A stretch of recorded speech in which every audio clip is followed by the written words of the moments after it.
Hello everyone, how are you all? So let's continue the chapter.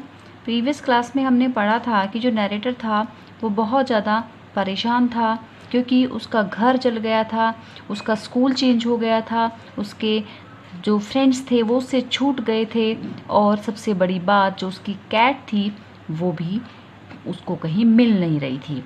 When I walked through what used to be my house after school that day, I was shocked to see how much damage there was.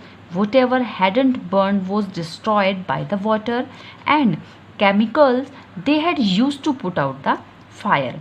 तो जब वो एक side से दूसरी ओर जा रहा था, जब वो स्कूल से अपने दूसरे वाले घर जो उसके ग्रैंड पेरेंट्स वाला घर था वहाँ के लिए वो जा रहा था, तो उस दिन वो ये देखकर बहुत शॉक्ड हो गया, बहुत अमेज्ड हो गया कि उसके घर का कितना डैमेज हुआ था, कितना नुकसान हुआ था।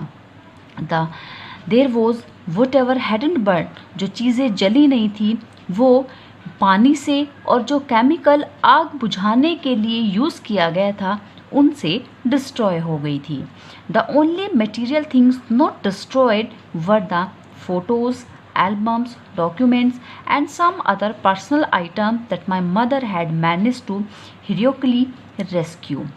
तो वो कहता है कि वो चीज़ें जो बच गई थी वो केवल वो थी जैसे कि फ़ोटो थे, फ़ोटो एल्बम थी, डॉक्यूमेंट्स थे और कुछ पर्सनल आइटम्स थे जो उसकी माँ ने बिल्कुल बहुत ही वीरता से, हीरोइकली मीन्स बहुत ही बोल्डली, बहुत ही वीरतापूर्वक उन्होंने रेस्क्यू कर लिए थे, बचा लिए थे।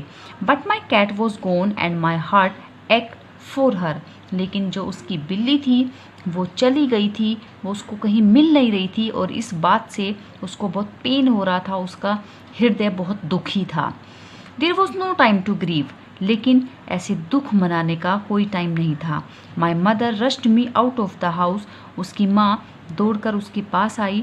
We would have to find a place to live and I would have to go buy some clothes for school.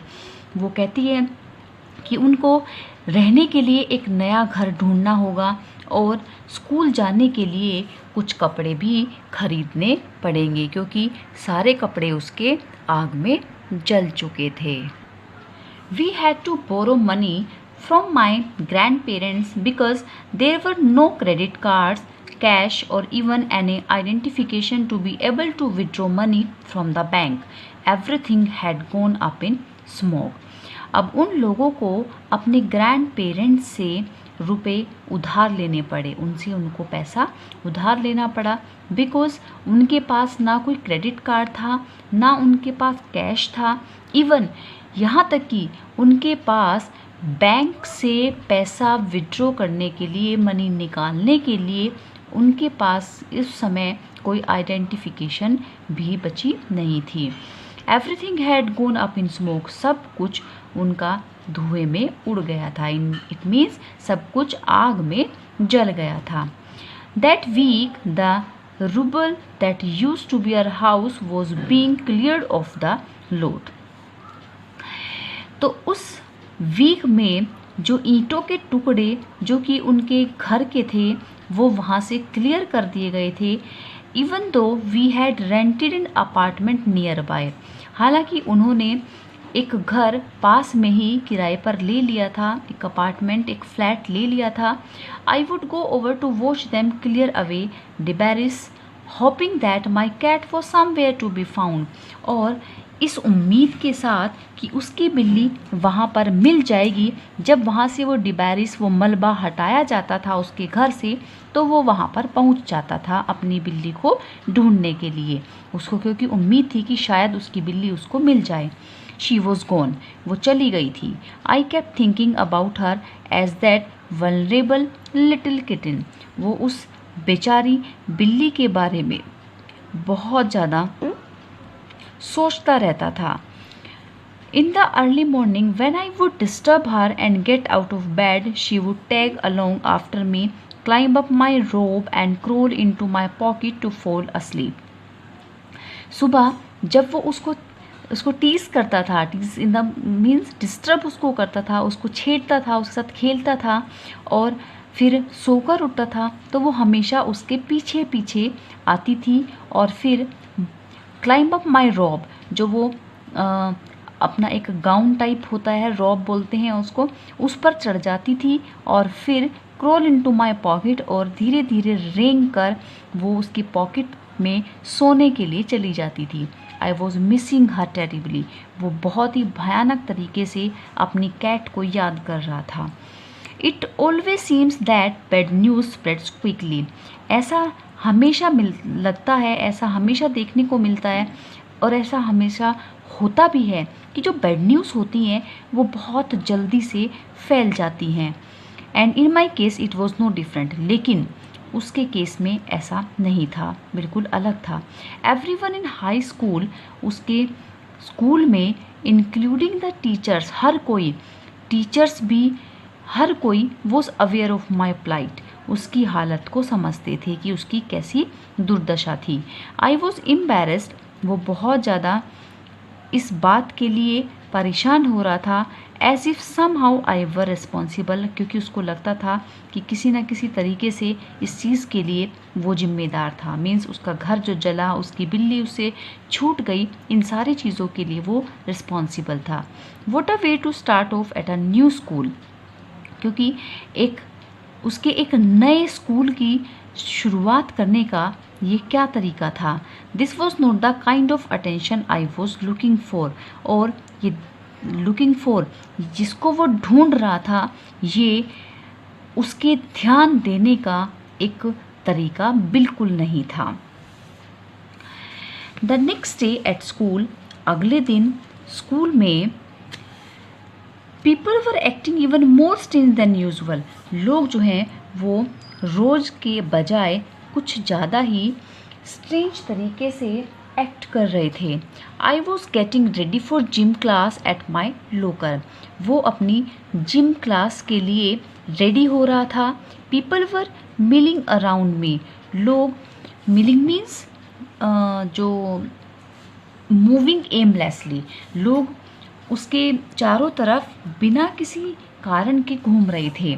Asking me to hurry up, और उससे जल्दी करने के लिए कह रहे थे। आई थॉट इट स्ट्रेंज, उसको थोड़ा अजीब लग रहा था, but in the light of the past few weeks nothing would surprise me, लेकिन पिछले कुछ हफ्तों में उसके साथ इतना कुछ हुआ था कि अब उसको कुछ भी चीज़ सरप्राइज नहीं कर रही थी। It almost seem that they were trying to show me into the gym, then I saw why, ऐसा लग रहा था कि वो उसको जिम में कुछ ऐसे ज़बरदस्ती ले जाना चाहते थे, जैसा कि उसने फील किया। There was a big table set up with all kinds of stuff on it just for me, क्योंकि जिम में एक बड़ी सी टेबल थी जिस पर सभी प्रकार का सामान रखा हुआ था, जस्ट फॉर मी, केवल नैरेटर के लिए। They had taken up a collection and boat me school supplies, notebooks, all kinds of different clothes, jeans, tops, sweatsuits, etc.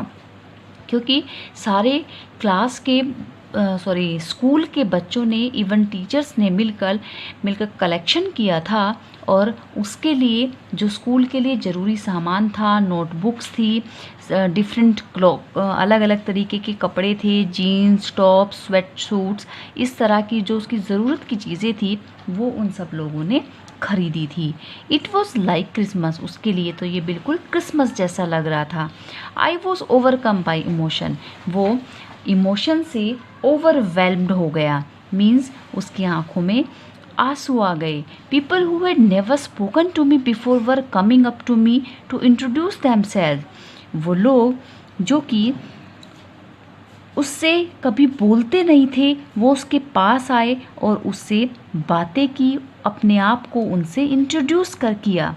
I got all kinds of invitations to their houses, और उनके घरों से हर तरह के invitations narrator को मिल रहे थे।